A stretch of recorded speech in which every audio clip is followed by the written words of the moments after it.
Soy opinión. Soy lo que creo. Soy las cenas en familia. Soy la clase de historia. Soy nuestra canción. Soy lo que leo. Soy tu abrazo. Soy la vacuna, aunque duela un poquito. Soy el beso a mi novia. Soy lo que pienso.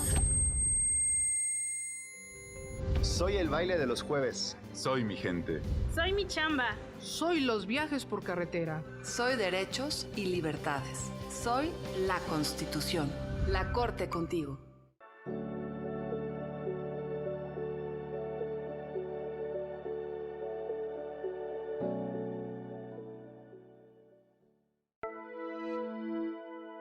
Hola, ¿qué tal? ¿Cómo estás? Yo soy Andrea Esteves. El edificio que tengo a mis espaldas es el edificio sede de la Suprema Corte de Justicia de la Nación. ¿Me acompañas? Vamos a conocerlo. ¿Sabías que tenemos en la Suprema Corte la representación de un tzompantli? Son 238 cráneos hechos de fibra de vidrio. Este es un vidrio patinado en mercurio que estuvo en un horno por más de 3 meses a 1200 grados centígrados para quedar de esta manera. ¿Sabías que en este edificio tenemos unas escalinatas con 33 escalones? El número 33 refiere al grado 33 de Gran Maestro, el grado máximo al que puede aspirar un masón dentro de la masonería. ¿Sabías quién era masón grado 33? Justamente Benito Juárez.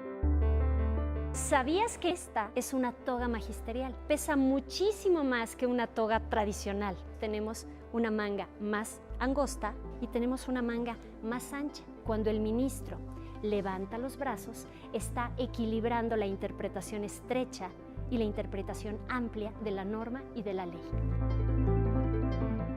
¿Sabías que en el edificio sede de la Suprema Corte tenemos una cápsula del tiempo? Esta es una cápsula que tiene sentencias importantes, tiene monedas de oro y contiene un celular con una pila tratada. Se abrirá hasta el año 2110 para conmemorar el tricentenario de la independencia y el bicentenario de la revolución.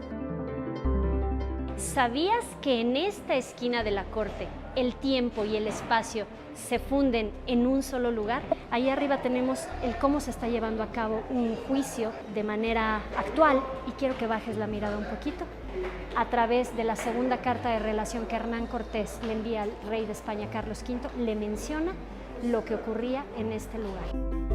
Ahora sabes que la Corte no solamente imparte justicia. Ven y conócenos. La Corte nunca estuvo más cerca de ti. Soy opinión. Soy lo que creo. Soy las cenas en familia. Soy la clase de historia. Soy nuestra canción. Soy lo que leo. Soy tu abrazo. Soy la vacuna, aunque duela un poquito. Soy el beso a mi novia. Soy lo que pienso. Soy el baile de los jueves. Soy mi gente. Soy mi chamba. Soy los viajes por carretera. Soy derechos y libertades. Soy la Constitución. La Corte contigo.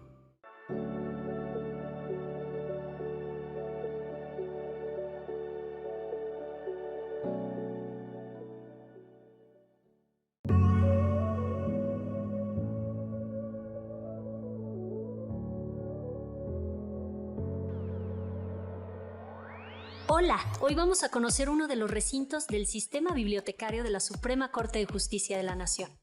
Nos encontramos en el centro histórico de la Ciudad de México, en la esquina de las calles de 16 de septiembre y de Bolívar. Aquí se ubica la Biblioteca de la Corte.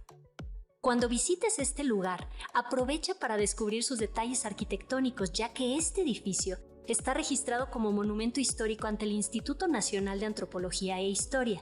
¿Sabías que fue la sede del Banco de Londres, México y Sudamérica, fundado en 1864? Lo que vemos hoy es la adaptación que realizó el famoso ingeniero Miguel Ángel de Quevedo a partir de 1910. Y en el año 2002 se inauguró aquí la Biblioteca Central Silvestre Moreno Cora, en honor a quien fuera ministro de la Corte. Observa su estilo neoclásico ecléctico, los escudos que se asoman entre la cantera, los elementos de hierro fundido, así como las luminarias neogóticas. Esta es la sala de lectura. Está rodeada de libros, enciclopedias y diccionarios, obras que siempre son útiles cuando investigamos un tema. En este estante se ubica la colección infantil. A través de estos libros podemos adentrarnos en un universo fantástico de historias que nos permiten aprender sobre derechos humanos y otros temas de interés para nuestra vida. En estos sillones podemos disfrutar de la lectura de autores como Edgar Allan Poe, Julio Verne, Rosario Castellanos y otras obras literarias a disposición del público en general. ¿Sabías que estos estantes móviles permiten preservar los libros en las mejores condiciones? La biblioteca resguarda más de 120.253 ejemplares, entre los que se encuentran libros antiguos, ediciones facsimilares de códices, libros de derecho penal, constitucional, civil, administrativo, procesal, internacional, amparo y derechos humanos. La colección se ha formado gracias a las donaciones de instituciones públicas y de particulares, así como al plan de adquisiciones del Comité de Publicaciones del Alto Tribunal. Muchos de estos libros son usados por las ministras y ministros, magistrados y litigantes para la solución de los casos que son objeto de su jurisdicción y de los que son parte. De hecho, la biblioteca inició para ayudar a los jueces y especialistas a fortalecer el estudio y conocimiento de diversas materias jurídicas. Hoy en día, estos libros pueden ser utilizados también por los estudiantes y el público en general. Este libro, Las ordenanzas y compilación de leyes de Antonio de Mendoza, es el más antiguo de la biblioteca. Fue publicado en 1548. De parte del Banco de México se recibieron estos libros del archivo personal de Ignacio Vallarta. Se trata de sus votos, el juicio de amparo y el writ of habeas corpus y el recurso de amparo. Aquí vemos una primera copia mecanografiada de la Constitución de 1917. La cual fue realizada por el Congreso Constituyente. Cabe señalar que la Constitución también se encuentra disponible en formato braille, electrónico, de bolsillo y en lenguas indígenas y extranjeras. Uno de los detalles más interesantes de este recinto se encuentra debajo de la sala de lectura. Acompáñame. Es esta bóveda, anteriormente utilizada por el Banco de Londres y donde ahora se ubica la hemeroteca. Una colección de casi 50.000 fascículos y publicaciones periódicas nacionales e internacionales, boletines, gacetas, memorias, folletos y tesis profesionales sobre diferentes campos jurídicos. Te recordamos que puedes ingresar al sistema bibliotecario a través del sitio web de la Corte, donde encontrarás el vínculo de libros en formato digital. Ahí encontrarás libros de la colección histórica y de temas contemporáneos editados por el Alto Tribunal. En la casilla de recurso electrónico verás el enlace para descargarlo de forma completa en PDF. Te invitamos a que conozcas los otros videos del sistema bibliotecario de la Corte. Aprovecha estos recursos de información en línea. Visítanos cuando lo permita la situación sanitaria de tu localidad.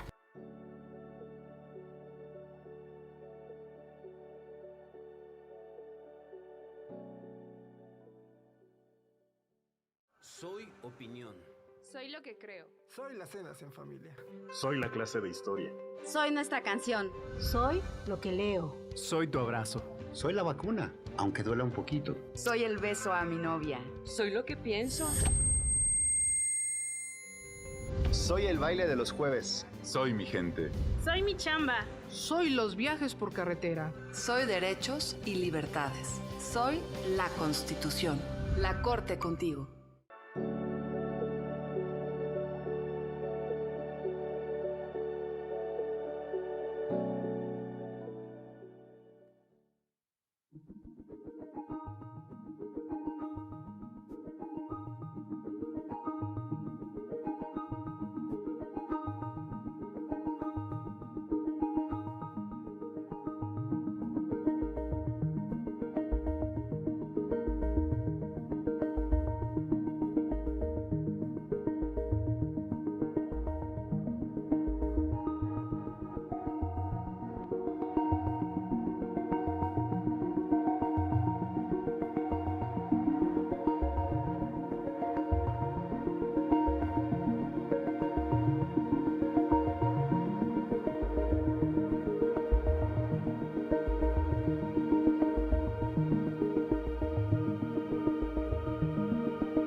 tardes a todas y a todos.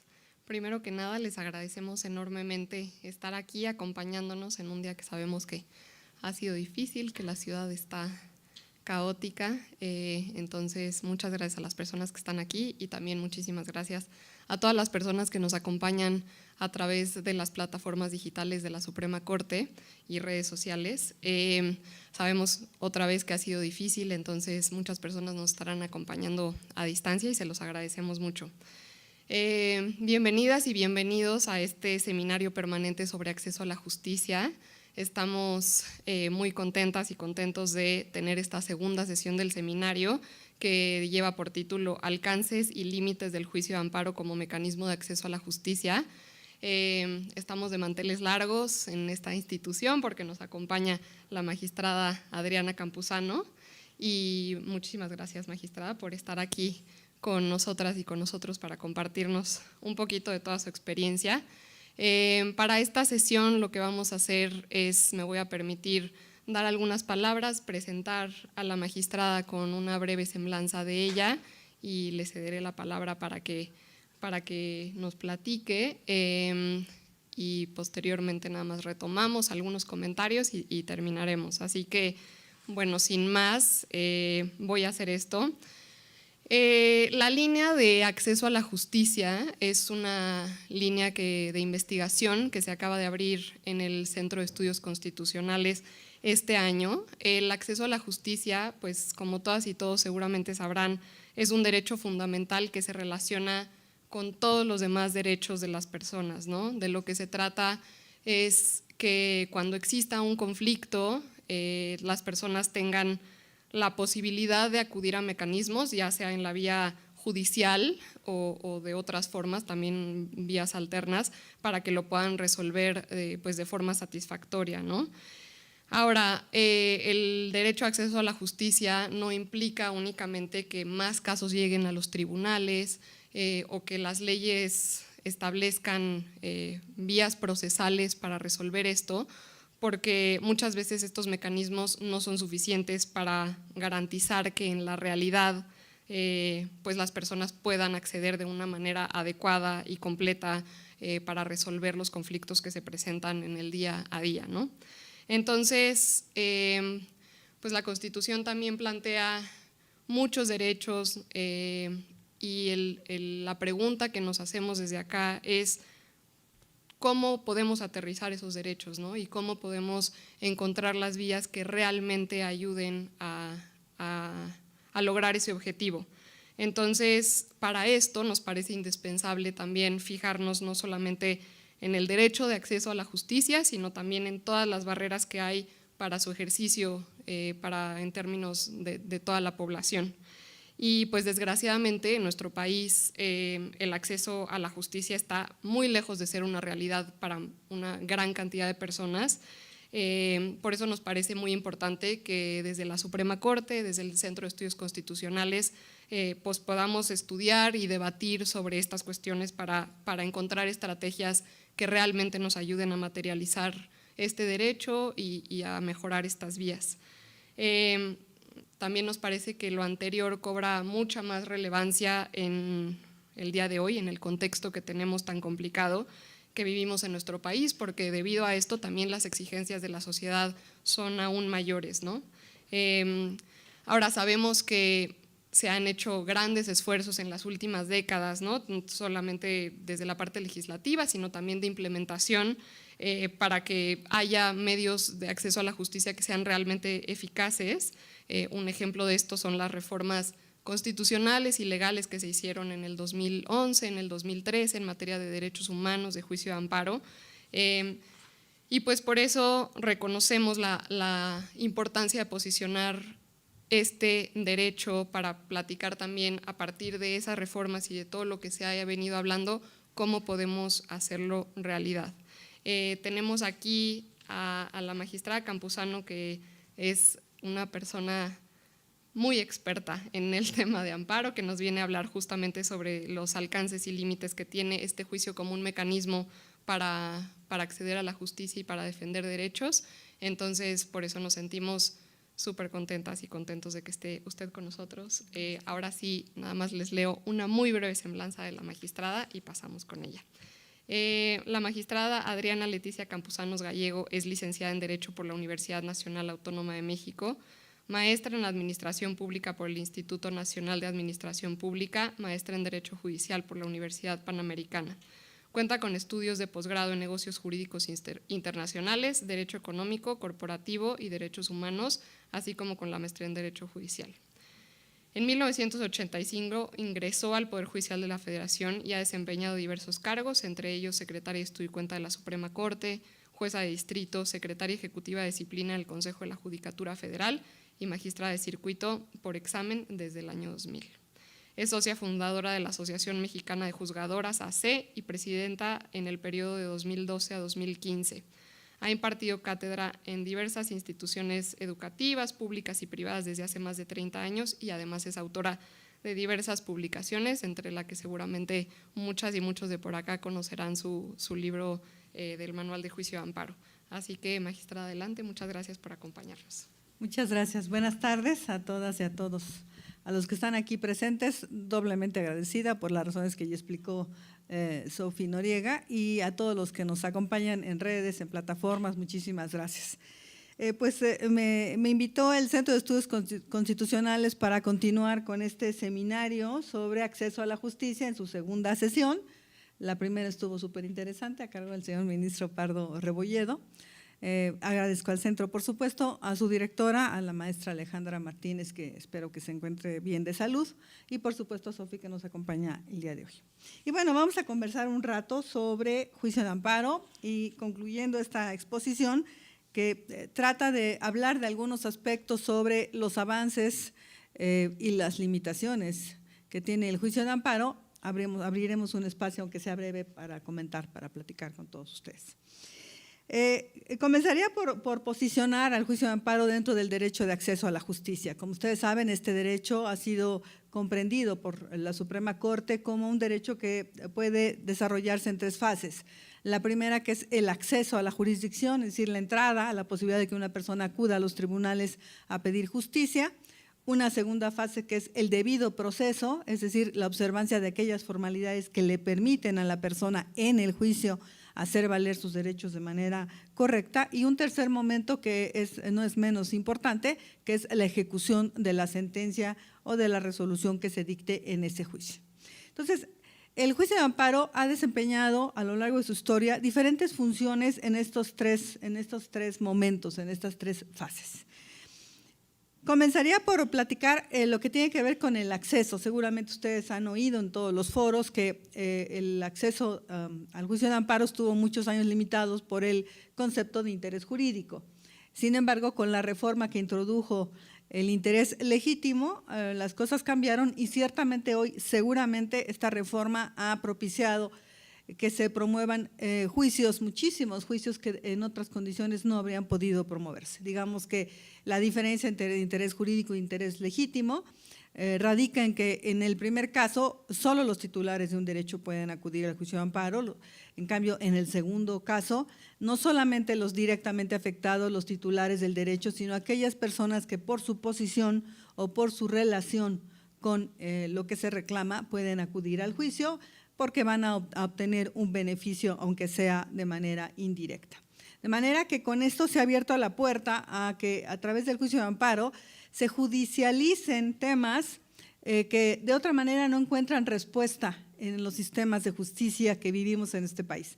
Recuerden ustedes que el juicio de amparo es considerado un medio extraordinario de defensa. Quiere decir que en su diseño original se pensaba que el juicio de amparo era el último recurso, la última posibilidad que tenía una persona para pelear, digamos, para concluir la batalla, ¿no? Pero una batalla que teóricamente debía comenzar en otros escenarios. Esos escenarios en la historia pues era la justicia ordinaria. ¿Y de qué justicia estamos hablando? Básicamente de la que heredamos de la colonización, justicia civil, justicia criminal, que era la que existía cuando el juicio de amparo aparece. En ese sentido, digamos que se podía pensar o creer que las personas tenían un tribunal ordinario al cual acudir. Sin embargo, pues la realidad es mucho más compleja que las causas civiles y las causas criminales, y entonces las demandas de justicia tuvieron que buscar otros canales que no podían transitarse hacia los tribunales ordinarios, y así el juicio de amparo fue tomando un protagonismo que hoy pues lo coloca, digamos, en la cima del sistema jurídico nacional. ¿Por qué? Porque fue concebido, recuerden ustedes, como un mecanismo de control. Un control, en aquellos años se hablaba de constitucionalidad y legalidad, hoy agregamos convencionalidad, lo consideran ustedes o no incluido dentro del concepto de constitucionalidad, pero bueno, entonces, digamos, una primera vertiente del juicio de amparo pues era controlar lo que hacían en otras esferas los tribunales, ¿no? Pero había un enorme campo donde no había tribunales y había que controlar la actuación de las autoridades. En ese enorme campo se fue desarrollando el juicio de amparo y así, digamos, en estas dos dimensiones, como controlador de lo que ocurría en otros juicios y como controlador de los actos de las autoridades en otros escenarios, es como el juicio de amparo va adquiriendo tantos rostros.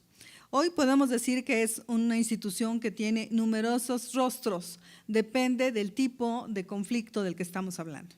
Entonces, cuando hablábamos de acceso a la justicia, estamos refiriéndonos a la posibilidad de que una persona siempre tenga la aptitud de acudir a un tribunal.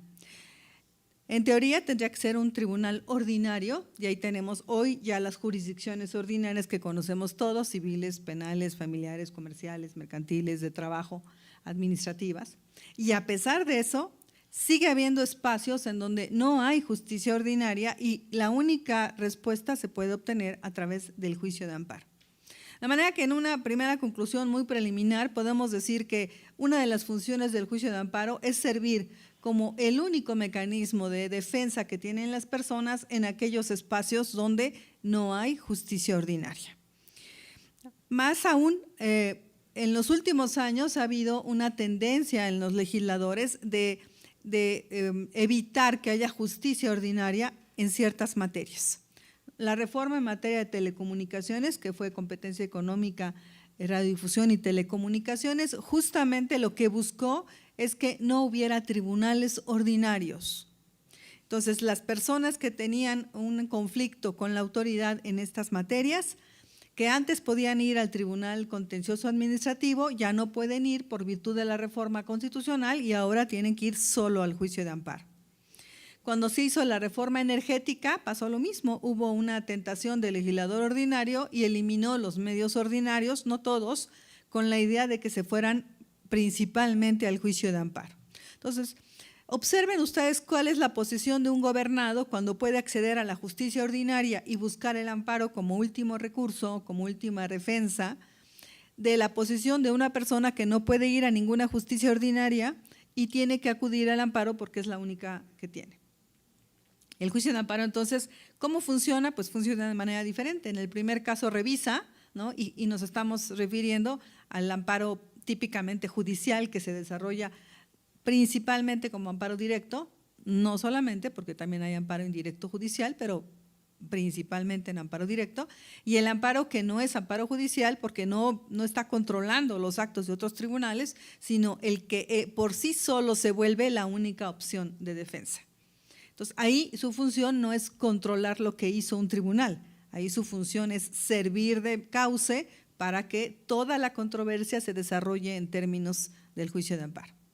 ¿Va? Entonces, hay, digamos, dos rostros muy claros ahí en el acceso a la justicia. Pero además, además del interés legítimo, que entonces ha habilitado estas puertas de las personas que con interés legítimo no pueden ir a otros tribunales, hay que recordar, creo que no fui puntual, la mayor parte de las acciones civiles, criminales, familiares, comerciales, del trabajo exigen interés jurídico. El diseño está pensado de esa manera. Los contenciosos administrativos, algunos permiten el interés legítimo, incluso algunos el interés simple y otros solo interés jurídico. Entonces, cuando hablamos de interés legítimo, generalmente hablamos de personas que no pueden acudir a otros tribunales y por eso vienen al juicio de amparo. Entonces, una segunda razón para que en el acceso a la justicia tenga tanta importancia el juicio de amparo es justamente que al abrir la puerta al interés legítimo, entran todas las controversias que no se pueden llevar a otras sedes judiciales. Y en el acceso a la justicia no podemos dejar de hablar del juicio en línea, del juicio de amparo en línea, ¿no? Que bueno, seguramente ustedes todos lo conocen, saben cuáles son las ventajas del juicio en línea. Siempre se dice, digamos que desde un celular se puede promover un juicio de amparo. Bueno, sí, se puede enviar a través de un celular. La pregunta es quién tiene un celular con la capacidad técnica para enviar una demanda en una plataforma y quién puede pagar los servicios de un celular en ciertas áreas y en ciertas poblaciones de este país, ¿no? Entonces, ahí empezamos a hablar de los límites del juicio en línea al menos. Clarísimo, la brecha digital, ¿no? Es un límite importantísimo, aunque más del 90% de la población en México tiene un teléfono celular. Eso no quiere decir que tenga capacidad de pago para tener el servicio que se necesita, y si lo tiene, que tenga la capacidad de distraer ese servicio para tener acceso a la justicia en lugar de utilizarlo para sus operaciones básicas, incluso sus operaciones y actividades de trabajo de las que depende para vivir. De manera que, bueno, tratándose de juicio en línea, con todo y los avances que tiene, hay un límite muy claro que es la brecha digital. Y fíjense, más importante ahora, que la idea que con la que debemos, digamos, estar alertas es que el legislador en todas las materias tiende a creer que la tecnología es la solución única a los problemas. Es decir, cree que porque, por ejemplo, se pueden promover juicios en línea, y de otras materias también ocurre, empiezan a descuidar la regulación de los juicios que no llegan por línea. Entonces, es muy importante que tengamos claro que el juicio en línea tiene serias limitaciones que tienen que ver no solo con la brecha digital, sino, como decía Sofía Noriega, tiene que ver con la condición de las personas en extrema pobreza, las personas que no saben leer y escribir, las personas que no hablan lengua española, todas esas personas que no tienen capacidad de acceder a un medio de defensa en ninguna modalidad, ni física ni en línea. Bien, no podemos dejar de hablar, cuando hablamos de acceso a la jurisdicción, de lo que ha pasado con los derechos económicos, sociales, culturales y ambientales. Va de la mano de lo que acabo de platicar. El juicio de amparo ha permitido que estos temas se lleven a tribunales.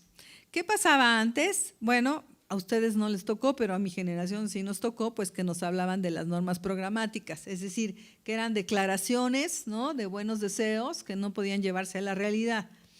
Eso ha cambiado de manera sustancial gracias, entre otros motivos, al juicio de amparo. Ha sido el juicio de amparo el que ha podido hacer realidad derechos económicos, sociales, culturales y ambientales que no se pueden hacer valer a través de otros medios. Uno de los pronunciamientos, por ejemplo, más recientes, que tiene que ver con el derecho al agua, ¿no?, que es un derecho muy importante, poco explorado, que pocas veces se lleva a jurisdicción y que en el juicio de amparo ha tenido, digamos, pronunciamientos muy positivos y muy importantes para este país. Otro, digamos, elemento en el acceso a la justicia tiene que ver con quiénes van a la justicia. Tradicionalmente, los juicios se promueven por personas que tienen acceso a los servicios de asesoría legal, ¿no? Si ustedes son feministas o al menos conocen la teoría de género, sabrán que el modelo, ¿no?, de la persona en la que pensó la ley desde tiempos antiguos es el hombre, ¿no? El hombre, porque el hombre era el hombre blanco, ya saben, ¿no?, católico, ¿no?, sin discapacidad, con recursos para poder promover un juicio, porque tenía la capacidad de contratar a alguien, pagarle. Entonces, tradicionalmente, solo los hombres, digamos, tenían el privilegio de acudir a la justicia. Después, claro, fueron abriéndose los tribunales y los juicios a otros sectores de la población, por supuesto, pero hasta el día de hoy tenemos serias dificultades con ciertos sectores de la población que no pueden acudir voluntariamente a la justicia, que se enfrentan al aparato estatal, generalmente al aparato represivo, ¿no? La gente humilde, la gente pobre, las personas indígenas, los migrantes, ¿no?, que tienen contacto con las fuerzas policíacas, con los agentes de migración, que sí son criminalizados, pero no tienen las capacidades ni los derechos, digamos, reconocidos como es necesario para que tengan una adecuada defensa. Es decir, estos sectores de la población no acuden a otras instancias, pero sí acuden al juicio de amparo. ¿Por qué? Seguramente porque se ha trabajado muchísimo en la difusión de los criterios que tienen que ver con estos grupos. Seguramente porque la Suprema Corte, la Defensoría Pública, el Consejo de la Judicatura ha desarrollado campañas de información para que las personas sepan que pueden acudir al juicio de amparo a defender sus derechos. Los derechos de esos colectivos que tradicionalmente han estado en estado de vulnerabilidad, que han estado muy lejos de la justicia, ¿no? Y que hoy encuentran en el juicio de amparo un espacio al menos para expresarse. De manera que los menores, niñas y adolescentes, las mujeres, las personas en condición de discapacidad, los migrantes, las personas afrodescendientes, los pueblos originarios, los pueblos indígenas y las personas de la diversidad sexual y otros tantos grupos que no, incluso los de minorías religiosas, encuentran que el juicio de amparo es un vehículo adecuado para que hagan valer sus derechos. Entonces, en términos de acceso a la justicia, es innegable que el juicio de amparo, es el utilizado más por estos grupos para hacer sus reivindicaciones sociales que se traducen en la exigencia del respeto a sus derechos humanos. Y finalmente, en el acceso a la jurisdicción, también tendría yo que comentar que el juicio de amparo ha permitido identificar derechos de los que no hablábamos. Cuando uno lee la Constitución hoy, bueno, ya encuentra muchísimos contenidos que antes no estaban por virtud de las reformas que ha tenido. Sin embargo, leer la Constitución es complicado. O sea, uno lee una serie de conceptos, de ideas, pero no sabe qué significan, a dónde van, qué quieren decir, qué implicaciones tienen, cómo deberían entenderse, ¿no? Entonces, lo que ha hecho el juicio de amparo es desarrollar estas ideas. Y esto es enormemente relevante porque las personas no tienen conciencia de los derechos que tienen hasta que se enteran, ¿no? Hasta que reciben información y entonces les hace sentido, ¿no? Siempre hablo del tema de violencia obstétrica porque, bueno, yo tuve 2 hijos, 2 niñas, y tengo perfectamente claro las sensaciones, el malestar, la percepción de una mujer cuando está dando a luz en una institución de salud. La mía era privada, por fortuna, pero tengo recuerdos precisos de algo que no me hace sentir bien. Decía yo, algo está mal, ¿no?, en este proceso, que me debería sentir tan feliz y tan dichosa, tan acompañada, tan respaldada, tan reconocida por el esfuerzo, y me siento fatal. Entonces, cuando estudio género y estudio violencia obstétrica, digo, ahí está. Me acabo de dar cuenta de qué es lo que pasa. Hay una serie de conductas propias de las instituciones de salud que tienden a ofender, reprimir, menoscabar, hacer sentir mal, ejercer violencia contra las mujeres en el momento del parto. Dice uno, ¿cómo es eso? Pues es un tema cultural. Pero bueno, quiere decir que yo no sabía hasta que estudio, veo, entiendo, me informo y me cae, ¿no?, en la cabeza la idea, digo, era violencia obstétrica. Así nos pasa a los que estudiamos derechos humanos. Si no sabemos qué derechos que tenemos hasta que vamos estudiando y los vamos descubriendo. Decía, caray, yo no sabía que tenía ese derecho.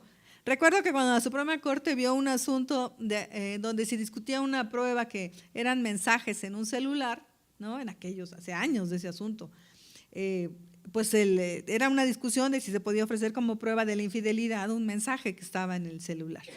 Y entonces, en el juicio, lo más natural, pues es de la persona que usaba el mensaje, que era el esposo que se sentía engañado, del teléfono de su esposa, decía, bueno, pues es que en el teléfono yo vi que decía esto y lo otro, ¿no? Y le dice la Suprema Corte, es que el derecho a la inviolabilidad de las comunicaciones comprende el celular.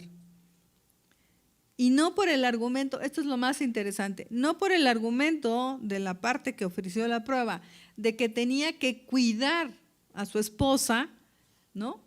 No por esta razón estaba autorizado que viera su celular, porque los padres cuidan a los niños y entonces los padres pueden revisar el celular de los niños con el propósito de ver que no estén viendo porno, que no estén siendo objeto de un acoso, en fin, para proteger a los niños, porque hay un principio que al niño hay que darle la información según su grado de madurez. Pero la esposa no es una niña, es decir, no tienes un poder sobre la niña. Entonces, parecería que las personas no conocen que tienen derecho a la inviolabilidad de las comunicaciones cuando permiten que otro, que es bastante frecuente, vea tu celular, ¿no? Es falta de información y obviamente falta de conciencia. Entonces, ¿qué ha hecho Suprema Corte? Ha desarrollado los derechos humanos y esto me parece que es vital. Les traigo 3 que son bastante interesantes, muy rápidamente, que es el derecho a defender la democracia. Yo no sabía ni que existía el derecho a defender la democracia, ¿no?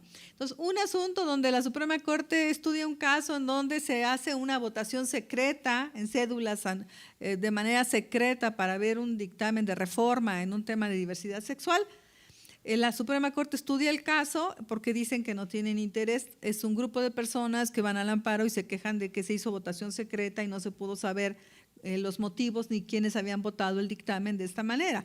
Entonces, Corte dice, hay un derecho a participar activamente como ciudadano, hay un derecho a recibir la información que te permite hacer efectivos tus derechos electorales, hay un derecho a participar de manera activa, hay un derecho a defender la democracia, ¿no? Dices, caray, yo no lo habría pensado, ¿no? La Suprema Corte lo hizo por mí, ¿no? Eso a través de un juicio de amparo. Otro que es bastante interesante es el derecho de búsqueda, que es un tema, digamos, lacerante en nuestro país, pero poco explorado desde el punto de vista doctrinario al menos, ¿no? Cuando yo era juez hace muchos años, ya teníamos desaparecidos y levantados, entonces no hablábamos de desaparición forzada, porque no teníamos un lenguaje acorde a los estándares internacionales, pero sí hablábamos de levantados, incomunicados y desaparecidos, eso sí. Y claro que todos tuvimos juicios de amparo donde se reclamaban estos actos atroces. Claro, las circunstancias eran diferentes, eran actos generalmente atribuibles a la autoridad, los agentes policíacos que levantaban para torturar y sacar información, y los métodos de respuesta de los juzgados pues eran muy básicos. Mandábamos a los actuarios a buscarlos en las cárceles, en los centros clandestinos de detención, en donde sabíamos que había casas de seguridad, en fin, era un procedimiento rudimentario. Hoy las cosas han cambiado y la Suprema Corte se pronuncia sobre un derecho que es el derecho a no ser víctima de desaparición forzada. El derecho a no ser víctima de desaparición forzada. Y de ahí extrae el derecho a la búsqueda. Y el derecho a la búsqueda lo construye de la siguiente manera. Y van a ver cómo es una descripción que rompe todos los esquemas, digamos, formales a los que estamos acostumbrados. Dice, es el derecho de toda persona desaparecida, ya fue desaparecida, y de sus personas queridas. ¿Quiénes? Caso por caso, ¿no? Personas queridas. A que todas las autoridades en el ámbito de sus respectivas competencias ejecuten las acciones para encontrarlas y si hay evidencia de que están muertas, para recuperar sus restos de una manera digna, diligente, exhaustiva, continua, sin estigmatizaciones, de una manera coordinada, diferenciada y con participación sin reservas de las víctimas. El derecho de búsqueda, ¿no? Eso lo trajo el juicio de amparo, digamos que a la conciencia colectiva. Es un desarrollo a partir de lo que quizá todos sabemos o tenemos alguna idea, pero que posiblemente no nos hemos formulado de una manera tan puntual, ¿no? Y decía yo del derecho al agua, muy rápidamente. El derecho al agua, dice la Suprema Corte, comprende que las autoridades se abstengan de restringir el acceso al agua con ciertas condiciones, disponibilidad, calidad y accesibilidad. A que las autoridades nos protejan de que otros, ¿no?, menoscaben mi derecho a recibir agua. A adoptar todas las medidas para garantizar que se preserve, que se suministre y que se haga el saneamiento de forma potable, salubre y suficiente, ojo, sin dañar el medio ambiente y para generaciones presentes o futuras. Entonces, van ustedes viendo cómo la Suprema Corte, a través del juicio de amparo, también puede ser a través de una controversia constitucional, también de una acción de inconstitucionalidad, pero yo vengo a hablar de lo que ha obtenido a través del juicio de amparo.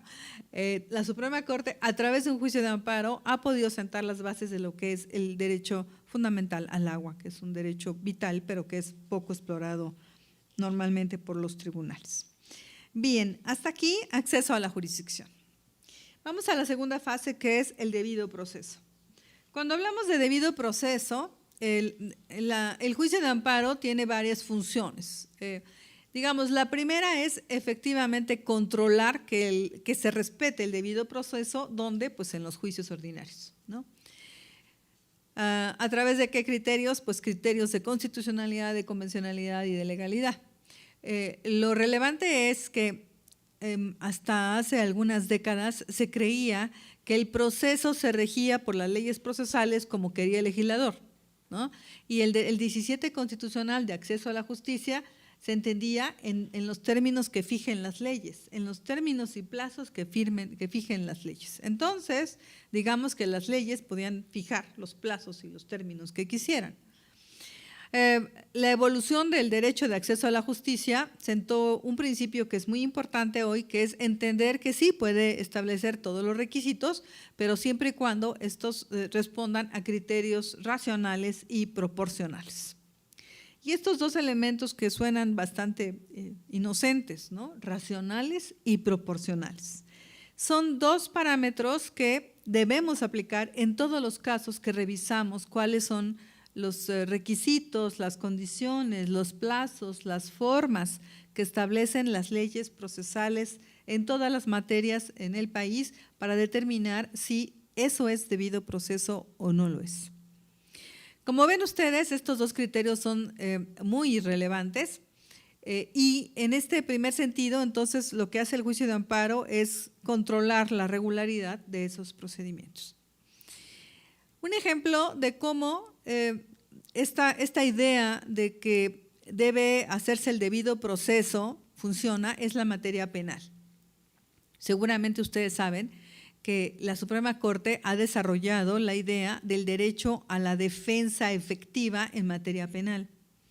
Y eso quiere decir que no es solamente que se observen las formalidades que establece la ley procesal penal, sino además que se verifique, por ejemplo, que el defensor tiene las aptitudes técnicas para ser defensor, lo que antes era absolutamente impensable. Es decir, cuando una persona tenía un defensor y el defensor era mal defensor, pues era mala suerte para la pobre persona, ¿no? Fuera público o privado, pero el tribunal no podía censurar su trabajo por ser mal defensor. Hoy, no por ser mal defensor, pero sí el tribunal tiene la obligación de constatarse que al menos tiene las capacidades técnicas para realizar una defensa adecuada, más allá de la estrategia que el defensor elija y que se supone debe elegir de acuerdo con su propio asesorado, ¿no? Pero entonces la idea de la defensa efectiva ha ido permeando en todas las materias. Fíjense, uno de los cambios más relevantes me parece a mí, yo creo que el juicio de amparo tiene momentos espectaculares, la verdad. A lo mejor está mal decirlo, pero pues yo me dedico a eso toda la vida, me he dedicado prácticamente toda mi vida, entré muy jovencita al Poder Judicial, y creo que tiene momentos espectaculares, y uno es este de las personas en condición de discapacidad. La manera en que Suprema Corte analiza el sistema que regía antes, que era el modelo de discapacidad que adoptó nuestro legislador, y el modelo que rige hoy es como de la noche a la mañana. ¿Cómo es que todos nosotros entendíamos de una manera natural y ordinaria que una persona con discapacidad, cualquiera que fuera su discapacidad, debía ser borrado del planeta? Es decir, como estaba en un régimen disminuido, ¿no? Digamos, el de interdicción, no tenía voluntad, no tenía participación, existía, pero existía en términos de referencia, ¿no? Y en la realidad, ¿qué pasaba? Pues estas personas no tenían rostro, no tenían voz, no tenían voluntad, no tenían vida, no tenían futuro, no tenían planes, no tenían ambiciones. Y todos lo veíamos perfectamente normal. Hasta que Corte estudia el modelo social de discapacidad y dice, a ver, en la historia ha habido 3 épocas. La primera, ¿no? Aquella antigua primitiva donde a los niños que nacían, niñas y niñas que nacían mal, pues los mataban porque no servían, ¿no? Que ocurre en la India todavía, la gente que estudia género lo debe saber, hay poblaciones en la India donde las niñas siguen siendo tiradas porque son inútiles para la población, porque no van a producir, sino van a consumir. Entonces, para esos grupos étnicos, las niñas son inservibles y las matan, las dejan morir. Pero bueno, se supone que es la etapa primitiva. La segunda etapa es donde se entiende que están dañados, ¿no? que son personas distintas pero deficientes, y que entonces hay que apoyarlos, guiarlos al punto de suprimir toda su capacidad de decisión, porque ellos no son capaces de decidir, que es típicamente el régimen de interdicción, ¿no? Le nombra un tutor que fue quien va a decidir todo lo que haga, desde si se casa, no se casa, si tiene hijos, no sé, si estudia, si trabaja, si vive, no vive, si pinta, no pinta, todo. Hasta el modelo social de discapacidad, que es el que dice que las personas con discapacidad son diferentes, tan diferentes como son los zurdos en una población, ¿no? Yo tenía una hermana zurda, tenía, porque ahora ya no es zurda, pues la obligaron a escribir con la derecha, se volvió ambidiestra, ¿no? Pero bueno, pero en la escuela a los zurdos les ataban su manita, o sea, no podían ser zurdos, o sea, era como que estuvieran defectuosos los niños. Al día de hoy los zurdos tienen problemas. ¿Aquí hay alguna persona zurda? Bueno, tienen problemas hasta para escribir porque los pupitres están al revés, las tijeras están al revés, lo que ya sabemos, ¿no? Pero bueno, esas creencias de que hay personas distintas, pero no por eso los vamos a dejar de escuchar, de oír, de trabajar con ellos, de darles oportunidad de crecimiento, educación, vida, familia, ¿no? Entonces, el modelo social de discapacidad dice lo que está mal es la sociedad, porque en la sociedad hay diversidad. Y así hay como altos, bajos, gorditos, que oyen mejor, que no oyen mejor, que titubean, que así también hay personas que tienen debilidad visual, que hay debilidad auditiva, hay personas que tienen debilidades motoras, hay personas que tienen debilidad cognitivas, pero todos somos iguales y todos estamos en el mismo grupo. Por tanto, el problema no está en las personas que son diferentes, sino en la sociedad que ha sido incapaz de crear los vehículos, los instrumentos, los ambientes adecuados para que esas personas se desarrollen. Entonces, vean ustedes el cambio de chip, ¿no? Por eso digo que es un momento glorioso del juicio de amparo. Bueno, ¿eso qué tiene que ver con lo que estamos hablando? La debida defensa. Precisamente, una de las consecuencias del análisis de la Suprema Corte es que se dijera que en los procedimientos que se llamaban de interdicción, en realidad lo que se iba a hacer era un acompañamiento de la persona, que el juez tenía que, de oficio o ofrecimiento de parte interesada, recibir la opinión experta de los psicólogos y de los demás científicos que tuvieron que ver con la discapacidad para dar una opinión sobre las capacidades de autonomía que tenía la persona. En la medida en que tuviera mayor autonomía, menos intervención podría tener el acompañante, que ya no tutor, que ya no sustituto, no, acompañante. Y que solo en el caso, fíjense, hay una tesis ya muy reciente que va en la misma línea de la Suprema Corte, solo en el caso de que agotadas todas las posibilidades no sea posible entender con claridad cuál es la voluntad de la persona con discapacidad, en ese caso se tendrá que atender al más pequeño indicio de su voluntad para hacerla efectiva. Eso es defensa. Eso es debido proceso. Entonces, decía yo, el juicio de amparo se vuelve un control del debido proceso en otros juicios, pero también el juicio de amparo ha evolucionado para que asimismo se aplique estos estándares o estos controles. Quiere decir que ha habido un ejercicio de retroalimentación. Como les platiqué, el juicio de amparo a veces es el único medio de defensa. Entonces, estos estándares que ha creado para otros juicios se los tiene que aplicar a sí mismos porque es el único medio de defensa que tienen las personas en ciertas materias, ¿no? Entonces, vamos de la mano, digamos, ¿no? Hay varias cosas y muy relevantes en estos avances que ha hecho la Suprema Corte. Me voy a referir a ellos más o menos rápido. Primero, lo que tiene que ver con estándares, metodologías, lineamientos, criterios. Yo no sé si ustedes lean las sentencias de la Suprema Corte. Cualquier persona que me pregunta, oiga, ¿cómo estudio amparo? Pues mira, lee toda la jurisprudencia de la Suprema Corte, ¿no? Ahí vas a aprender juicio de amparo, pero además vas a aprender muchísimas cosas más, que es lo más relevante. Vean, el juicio de amparo es un mecanismo procesal, por supuesto que ha recibido muchísimas críticas de la academia, de expertos. Hace poco hubo unos eventos en la Universidad Nacional Autónoma de México que tenían que ver con los defectos, límites y problemas del juicio de amparo y claro, encontraron una cadena de complicaciones. Pero yo siempre he creído que el juicio de amparo es tan complejo porque responde a tantos desafíos. Es decir, si yo necesito un juicio de amparo para revisar si se admitió bien una prueba, ese juicio de amparo debe ser idóneo para ese propósito. Pero si yo lo que quiero es revisar una ley, la ley, por ejemplo, que permite el consumo lúdico de marihuana o que prohíbe el consumo lúdico de marihuana, no voy a necesitar el mismo vehículo procesal que el que usé para revisar si se admitió una prueba en un juicio.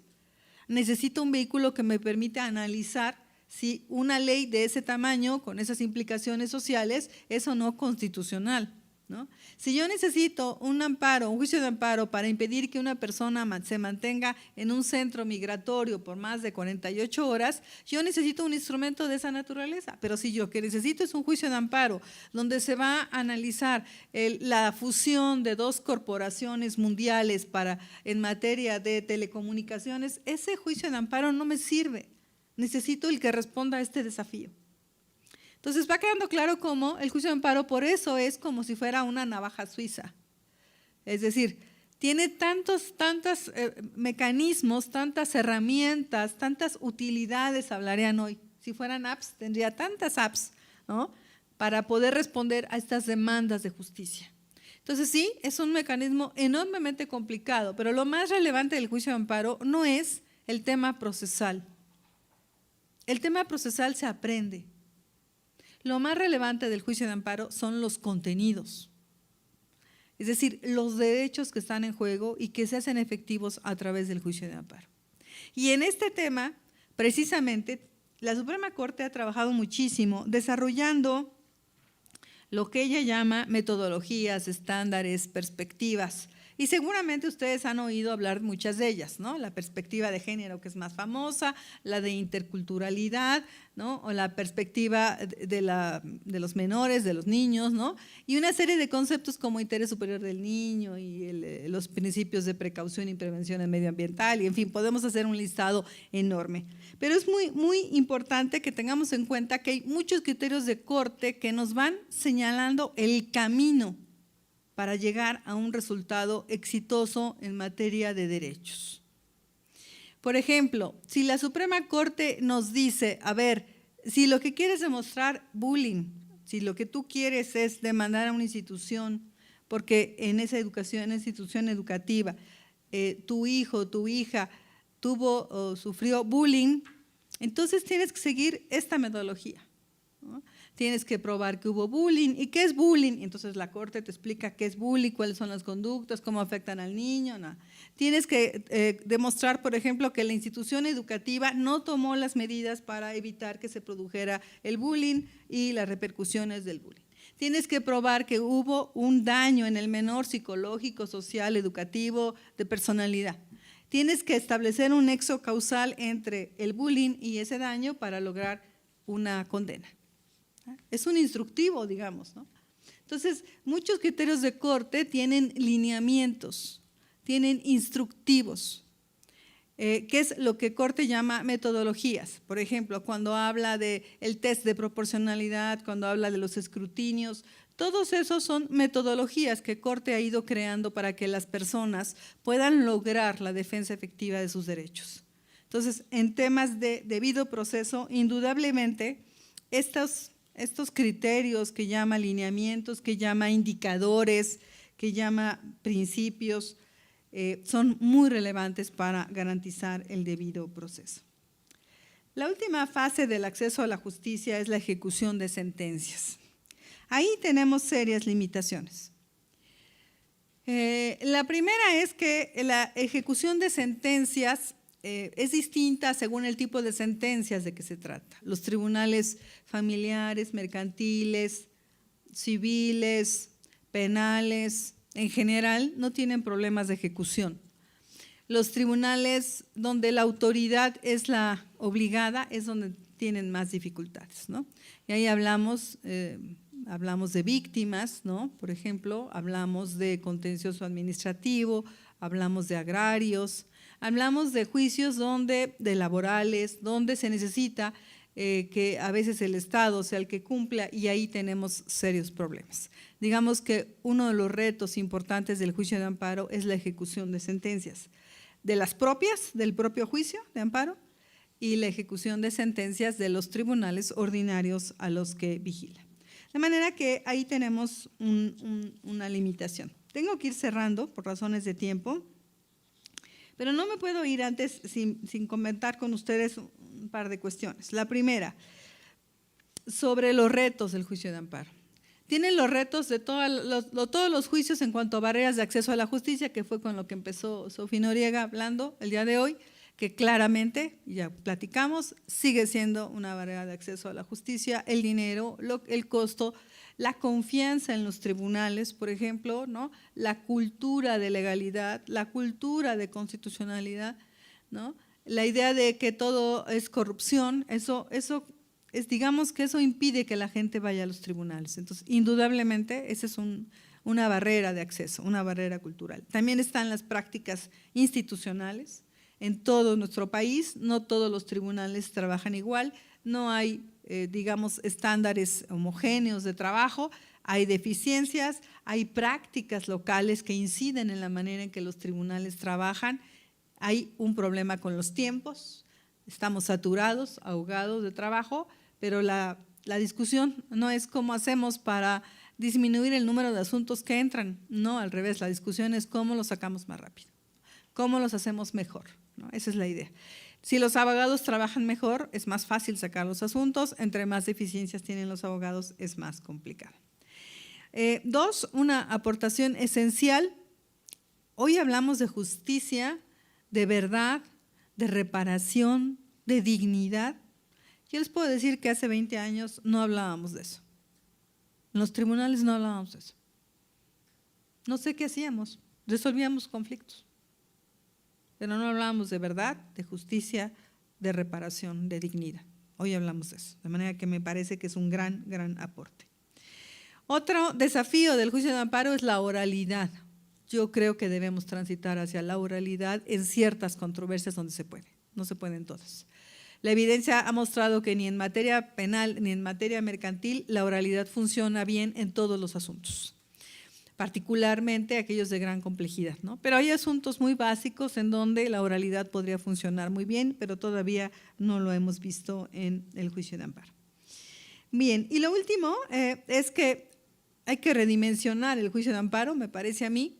No solamente es un juicio, es un cauce de la inconformidad social. Cuando la sociedad está inconforme con un fenómeno, hoy acude a los tribunales, hoy contrata a las ONGs o se acerca a ellas, hoy va a Defensoría Pública a protestar, a pedir apoyo para hacer su demanda. De manera que es un cauce para las inconformidades sociales. Si no tuvieran este cauce, seguramente habría otras respuestas sociales a los problemas que estamos viviendo. Entonces, es un cauce para disminuir la conflictividad social, visibiliza problemas y temas que no tienen otros ambientes, ¿no? Por ejemplo, sube a la agenda pública los temas que en otras instituciones no se trabajan, se ocultan, se callan, se guardan, y el juicio de amparo los expone y los trae a la discusión pública. Y tres, más importante, aunque parezca que no, el juicio de amparo sirve para combatir la pobreza. ¿Por qué? Porque la carencia de derechos es marginación, la carencia de derechos es pobreza. Cuando el juicio de amparo permite que la gente acceda eficazmente a sus derechos, está combatiendo la pobreza. Bueno, pues muchísimas gracias por su atención. Gracias al Centro de Estudios Constitucionales.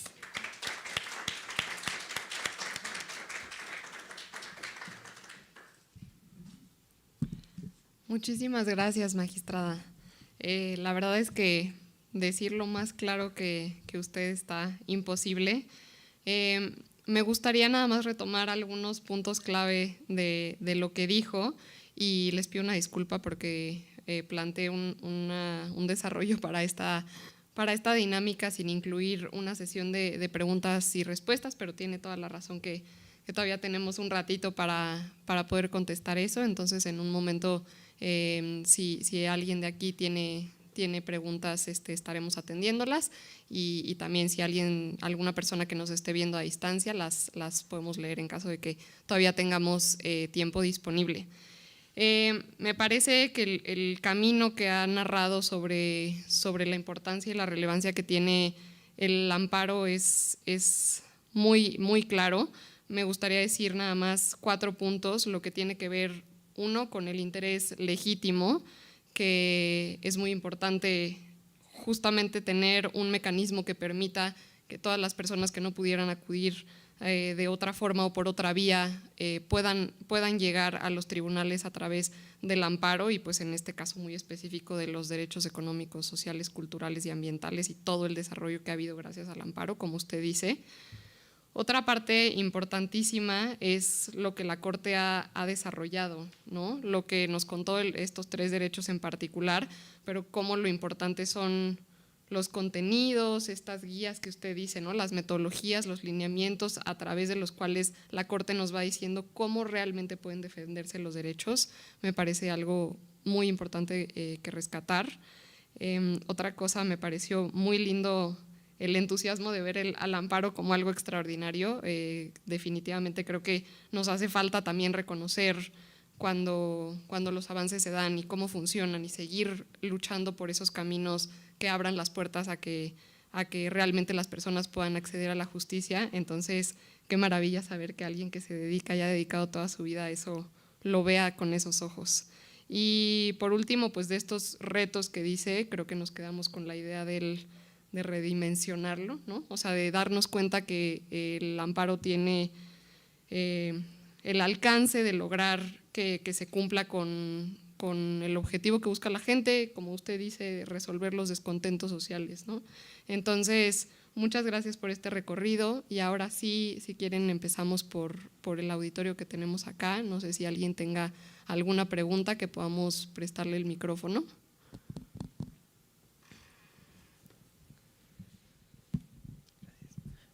Hola, gracias magistrada por la exposición.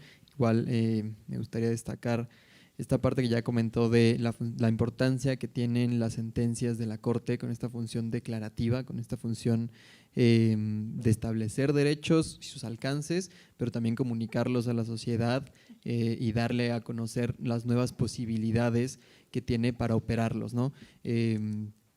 Mencionó muchos buenos ejemplos y yo quisiera preguntarle sobre hasta dónde puede llegar el juicio de amparo. Si bien en esta parte de nombrar a los derechos ya quedó muy claro que puede interpretar la Constitución, dotarle de cierto contenido y dar cuenta incluso de acciones concretas que sí se pueden hacer y cómo se tienen que hacer, por ejemplo, con las guías en materia penal, ¿no? Cómo entender el principio de presunción de inocencia, sus vertientes y específicamente qué hacer para valorar prueba, cómo seguir estos pasos, es muy relevante. Pero en lo que tiene que ver con los efectos del juicio de amparo, una vez que se declara que hay la violación a un derecho, bueno, primero la presencia de un derecho con cierto nombre y ciertas características y luego su violación en un caso concreto, ¿cuál es su opinión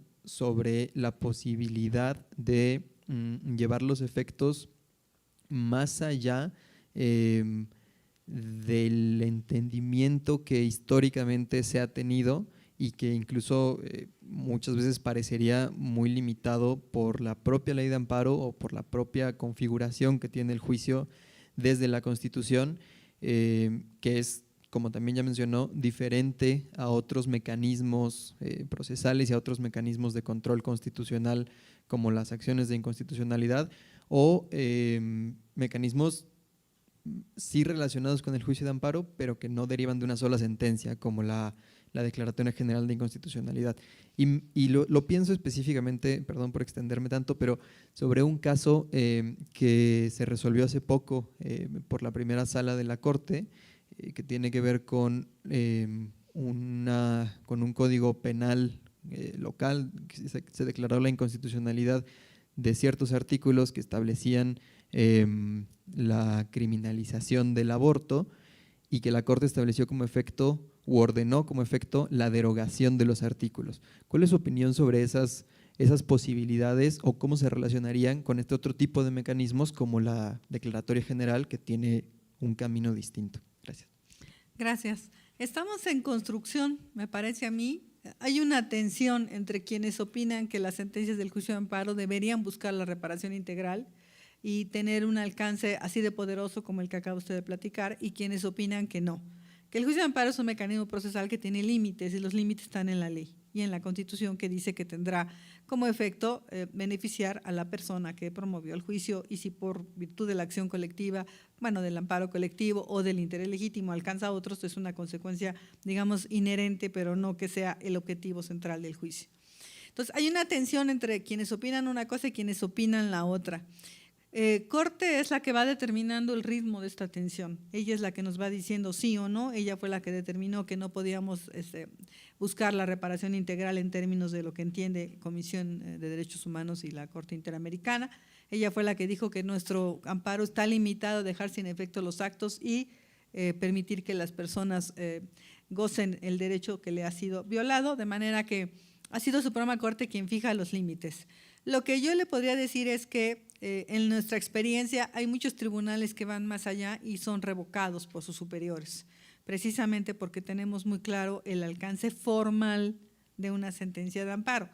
Pero cuando hablo del alcance formal es porque creo que la difusión de la sentencia y el precedente, y ahí entra el Centro de Estudios Constitucionales creando sus líneas jurisprudenciales, va generando un impacto que es incontrolable. Fíjese, seguramente todos ustedes conocen la sentencia del matrimonio igualitario en Oaxaca, ¿no?, que sentó la idea del mensaje estigmatizador de las normas. Ahí justamente la discusión que hubo entre quienes no votaron con la sentencia y quienes sí votaron con la sentencia fue la idea de que ¿para qué ese amparo? Sí, los que habían ido al amparo decían no ser personas de la diversidad sexual y no querer casarse. Y habían ido al juicio de amparo porque reclamaban una norma que decía que el matrimonio era la unión del hombre y la mujer para procrear. Entonces decían, ¿para qué? O sea, el amparo, ¿de qué les va a servir si ellos ni se quieren casar ni son personas de la diversidad sexual? Sin embargo, se considera el amparo, y aquí viene a cuento la idea que estableció la primera sala, de que la sentencia de amparo por sí misma es una forma de reparación. Entonces, ¿qué pasó con ese criterio? Bueno, parecía de locos considerar un amparo así, ¿no? Pero fue un criterio de tal trascendencia que hoy ha cambiado la idea de lo que es una ley por virtud de ese criterio. Cuando uno examina una norma legal, no solamente debe ver el texto de la norma legal, sino el mensaje que envía la norma legal. Fíjese el cambio que produjo un criterio que parecía absolutamente inútil. Entonces, primero, los efectos formales del juicio de amparo son limitados, están en la Constitución, en la ley, y salvo que la Suprema Corte vaya dando avances, los demás tribunales debemos tenerlo muy claro. Dos, el efecto social formativo, digamos, de análisis de la sentencia es mucho mayor, porque ese criterio luego sirve para ir en la misma línea. Después de este criterio de las normas estigmatizantes, ¿no?, se habló del chilling effect, tratándose de libertad de expresión, y es la misma idea, ¿cuál es el mensaje que envía? Y muy recientemente, si alguno de ustedes tiene ganas de leer algo fuera de lo común, hay una sentencia en materia de telecomunicaciones que sacaron 3 tesis, creo, de derecho sancionador en materia administrativa. Vale la pena leer esa sentencia, es formidable. La van a tener que leer varias veces porque está difícil de entender, pero formidable. Pero fíjese lo que dice esa sentencia. Cuando está estudiando el derecho administrativo sancionador, es un caso que a cualquiera le habría pasado por la nariz y hubiera dicho, pues esto no tiene ninguna importancia. Una empresa presta un servicio de telecomunicaciones sin tener la concesión. La consecuencia es que lo sancionen y le quiten los aparatos. Entonces va al amparo y dice, hay violación a la Constitución por mi libertad de expresión, que prohíbe expresamente que se aseguren los equipos para la transmisión, para la expresión de las ideas, que es la libertad de imprenta, digamos como le llamábamos antiguamente. Entonces dice Corte, a ver, vamos a ver, empieza a estudiar ese derecho que es formidable, dice, a ver, esto es una regla y por tanto se aplica subsunción, este es un derecho y por tanto estudiamos qué clase de escrutinio le vamos a aplicar, en fin. Pero en una parte dice, cuando el legislador hace un catálogo de sanciones, tiene que considerar que para el destinatario de la ley hay una zona de riesgo. Es decir, que todos podemos considerar que si una conducta está prohibida y hacemos una conducta cercana, lo más probable es que corramos el riesgo de ser sancionados. Es decir, que hay un riesgo de realizar conductas parecidas. Y que cuando hacemos conductas parecidas, lo que está haciendo la norma entonces es inhibir no solamente la conducta precisamente prohibida, sino también las conductas más próximas. Y que tratándose de libertad, eso es muy importante. Fíjese hasta dónde ha caminado la idea del mensaje de la norma. Entonces, regresando, los efectos de una sentencia de amparo son limitados formalmente a lo que dice la Constitución y la ley, salvo que Corte nos diga que en ciertos casos podemos hacer algo más. Pero los efectos reales de una sentencia de amparo tienen que ver con el punto en que este criterio incide en otros, y entonces crea líneas jurisprudenciales, el punto en que este criterio despierta al foro y se da cuenta el foro de que hay ahí un campo de actuación, el punto en que este criterio toca un elemento sensible de la población o un problema social relevante y va a hacer que este criterio, por minúsculo que haya sido, porque el efecto haya sido pequeñito, destape una serie de consideraciones. De manera que creo que, aunque es un límite efectivo del juicio de amparo, los otros efectos pues dependen del contexto. Espero haber dado respuesta, a ver si no, yo fui la que me extendí más. Gracias. Muy bien. Muchas gracias, magistrada. Ya no tenemos tiempo de nada, ¿verdad? Pues si usted nos permite alguna más, no sé si haya ¿Alguien más había levantado la mano, no? ¿Me pareció? ¿No? ¿Nadie? Sí. Muchas gracias. Mi duda está enfocada a la última parte que hablábamos sobre la ejecución de las sentencias y usted comentaba que hay muchos retos, ¿no?, en la materia de ejecución, principalmente cuando pues se trata de autoridades, ¿no?, las que tienen que dar cumplimiento a la sentencia.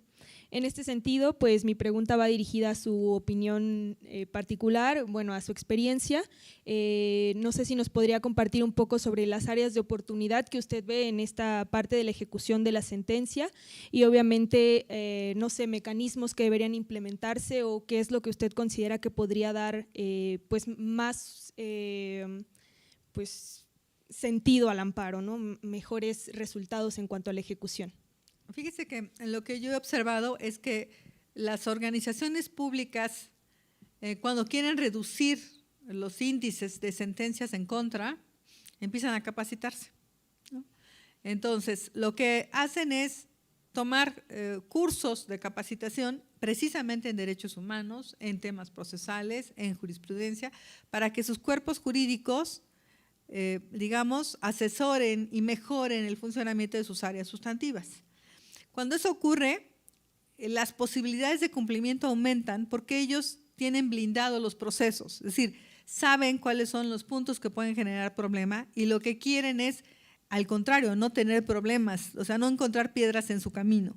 Entonces van mejorando su actuación y cuando se trata de sentencias que les ordenan cumplir, son muy puntuales en el cumplimiento. De manera que se trata de una política de la administración pública si quiere o no quiere hacerlo de cierto modo.